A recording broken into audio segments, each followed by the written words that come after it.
Love is a fire, love is a fire, love is a fire, love is a fire, love is a fire, love is a fire, love is a fire, love is a fire. Can you hear my heart now?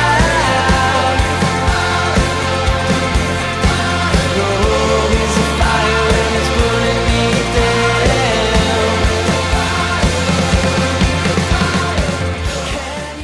Hey guys, it's Arin. I'm here with Courrier. So why don't you guys introduce yourselves? I am Philip. I'm Nathan. I'm Austin. I'm Taylor, and we are Courrier. So I guess. Spontaneities. You got it right. So how did you all meet each other and create the band? None of us know. That's why we're all silent right now. Yeah, since I'm the newest member of the band, I'll explain this. Yeah. Philip and Austin know each other from college, from the University of Texas. This whole interview is just a quiz for Taylor. Yeah. Like, you know. That's why I'm in the hot seat. Yeah. And I guess they met Nathan through a mutual friend, and Nathan was looking for a gig drumming, and just kind of the stars aligned, and one of my best friends from high school was really good friends with all three of these guys, and I just ended up meeting them through the grapevine, and everything just kind of fell into place. Yeah, there are definitely different iterations of our band before we became Courrier officially, and so once we all got together, we became Courrier. So there's some like pre-stages of Courrier before we were official. So I don't think we were ever like really planning on being a band long term until like this membership was in existence. So as soon as like we had these four members, that's when like it really clicked and we started actually doing stuff. There's some music out right now. There's a new single that came out this year and an album that's on the way. So when can people expect to hear that? Well, they could hear it tonight, but I guess whenever this goes on the internet, though, it won't be tonight anymore. We're playing a bunch of new songs on this tour, and then the album is going to release in February. So that's the plan as of right now. we have one single out now, "Love Is a Fire" from the new record. It's on iTunes, and then we might be releasing. I'm sure we will release another single prior to the release of the record, either probably sometime early January, and then the album comes out February 5th. So. Okay, cool. And I know before this tour you did like a little house acoustic tour, and that was after all the recording had wrapped. So what was it like to play those intimate shows and really like hear from the fans what they thought of the music? It was a really cool experience for us because that's not something that we had really done before, and I think all of us were kind of nervous about how it was going to turn out. I mean, it was very stretching for us as artists, and to strip down and not be hiding behind the stage and the microphones, and look our audience right in the eyes and play music for them and like play to them. It's very intimidating at first, but we came to really love it, and it's a really big joy for us to do that. And it's just so cool going across the country and getting to know all these new fans and seeing old faces from the Parachute Tour, and it was just a really rewarding experience. And I mean, I think we'd all love to really do it again, but it was just overall just super rewarding. Okay, cool. And do you have a favorite song that you've been able to play live and kind of gauge the reaction to? It's funny you say that because I think we definitely have like a favorite song, but there's like 5 or 6 songs now that I like love playing live from the new album, and it's like I don't think I've ever really had like whole songs that I love to play. I love like parts of songs, or I love like moments, but it's really cool on this record. Like "City at Night" is a song that we'll play that tonight, like third in the set, that I just love playing live and is awesome. And Your Eyes Shine in the Darkness, another song that is just awesome live. So it's a lot of fun right now. This record's a lot more energetic, I feel like, yeah, in some ways. So translates Yeah. live pretty well. Okay, cool. So it's kind of like a good complement to the other one. Yeah. They balance each other out. Yeah. The other one was a lot more of like a moody and kind of delicate record. This one's a lot more energetic and lively. Okay, cool. At least I think that. And I know you guys like to Instagram a lot of pictures and tweet and really connect with your fans, obviously because of the acoustic tour as well. So what can people expect to see on your Instagram, and what's kind of the best way for someone to reach out to you? What will they see on our Instagram? Basically, whatever city we're in, we're taking photos. We kind of nerd out on Instagram.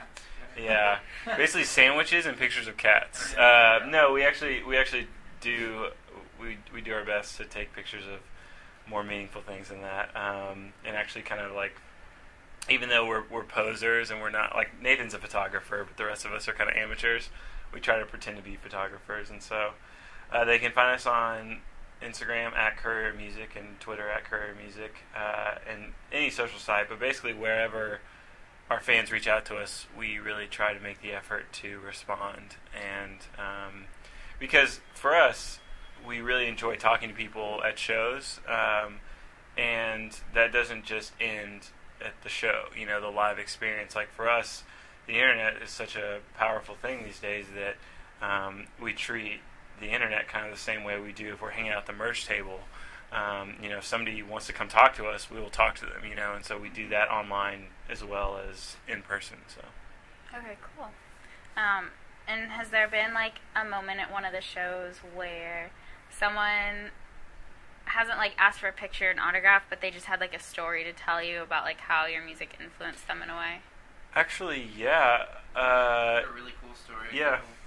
A couple weeks ago on the acoustic tour, this guy, he was probably in his like late 20s, told us a story of how he was just going through something really hard, and how like the whole time he was listening to our album Violent Flame, and he like really thought that spoke to him and helped him get him through like some hard stuff that was going on in his life. And that was just really cool and humbling for us, because to think, like, that's why we make music, so that it can help people, it can entertain people. I mean, obviously everyone has a huge connection to music, and that's what we want our music to do, to really sink into people's hearts. And for this guy, it really did. And that's the first time someone's ever told us like it got them through something hard. And it was cool. Yeah, I think he got the record on the way to a funeral and had to drive a little bit to go there, and that's kind of like a somber story to tell.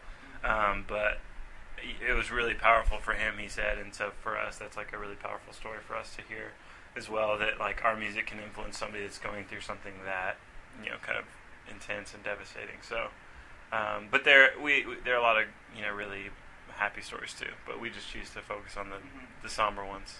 No, I'm just kidding.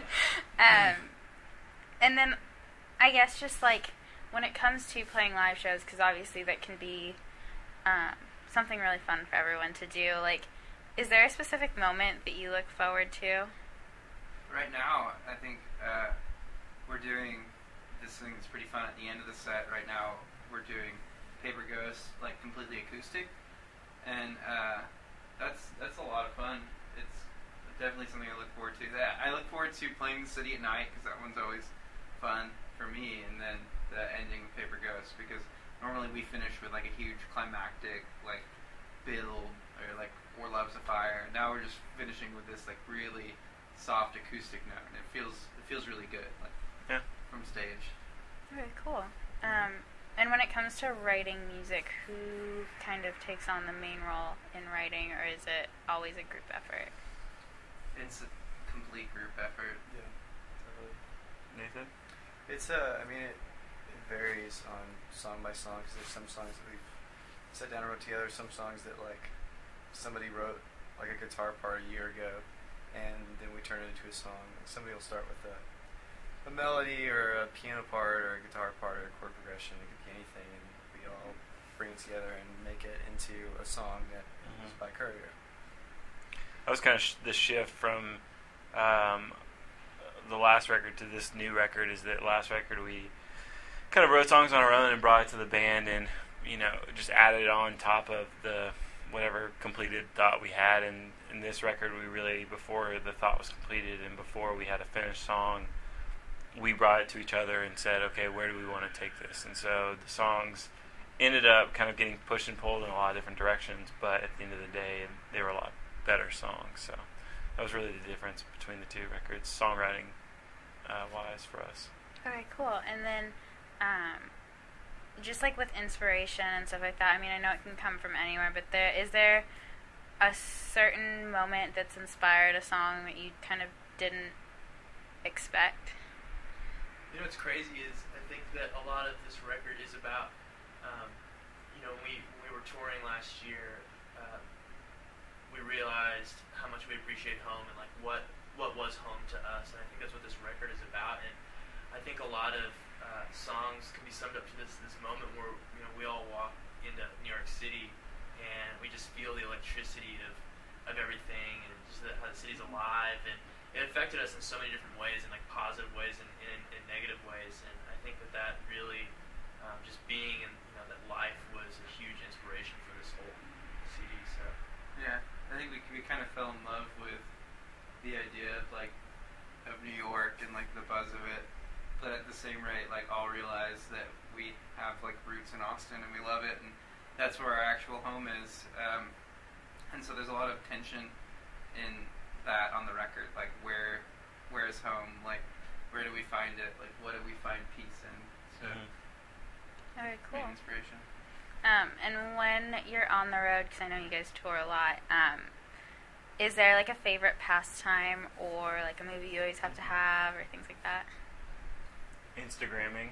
Yeah, our phones are our favorite pastime. Yeah, hating each other is our favorite pastime. No, I mean I think eating probably. Yeah, eating is like we Yeah, eat our way definitely. around the country pretty much. Like when we hit a new city, it's like we go straight to Yelp and try to figure out like where we need to go, and a lot of times we'll even have it like planned out, like where we're gonna eat. We have some favorite And- spots and some. Yeah. cities. No. Yeah, we're pretty much food geeks, all of us. So Do you have like, out of like all the cities, like a favorite restaurant? Oh gosh. probably not, but No. anywhere. Just every if meal we've you had name in a New York- city, we have a favorite restaurant in each city. But Yeah. we now have a favorite restaurant in Harrisburg, Pennsylvania. So Mhm. is it Harrisburg? Was it- Yeah, was there Harrisburg. one- Yeah. Was it 132? Home 231. Yeah. Yeah. Shout out. That was- yeah. Shout out. Advertising. Yeah. They paid us. I wish. Yeah. Well, maybe next time you'll get a free meal. You can Yeah, be like, yeah, okay. Please. Yeah. Please, guys, come on. Yeah. Overall, Chipotle is pretty. Yeah, that's a go-to. Yeah, and like, not that we're totally in love with it or anything, but Panera, we find ourselves there more than any other place, just For because they're consistency's sake. everywhere, and Those two, we have yeah. to watch what we eat on the road because it can get bad pretty quick. So, but you always know you can go into Panera and get the same salad, water, Yeah. walk out feeling Water. kind of okay about life. So I guess obviously the album is going to be a big part of next year, but what's kind of the plan for next year as of right now? Play more shows. We're gonna Yeah. release the record and try to tour the country as much as we can. Mm-hmm. Mhm. We're touring in February tentatively on the release of the new record, so, and that'll be like our headlining tour. So. Okay, cool. And obviously, like hometown shows are always big, but is there a specific city that you've played that's really like latched on to the music? You were in North Carolina. You were in North Carolina Yeah. and New York City, Yeah. Yeah. which are our two favorite places to play. Honestly. Yeah. So.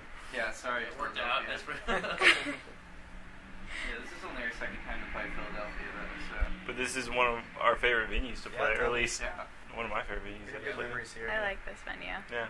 It's become one of my favorites the Yes. short time I've been here. Yeah. Yeah. This was the first show we did on the Parachute Tour last year, and this was our first real exposure to like national touring, and it was kind of this crazy experience. We walk on stage and there's all the Parachute fans, and it's very overwhelming for us, but very, very cool.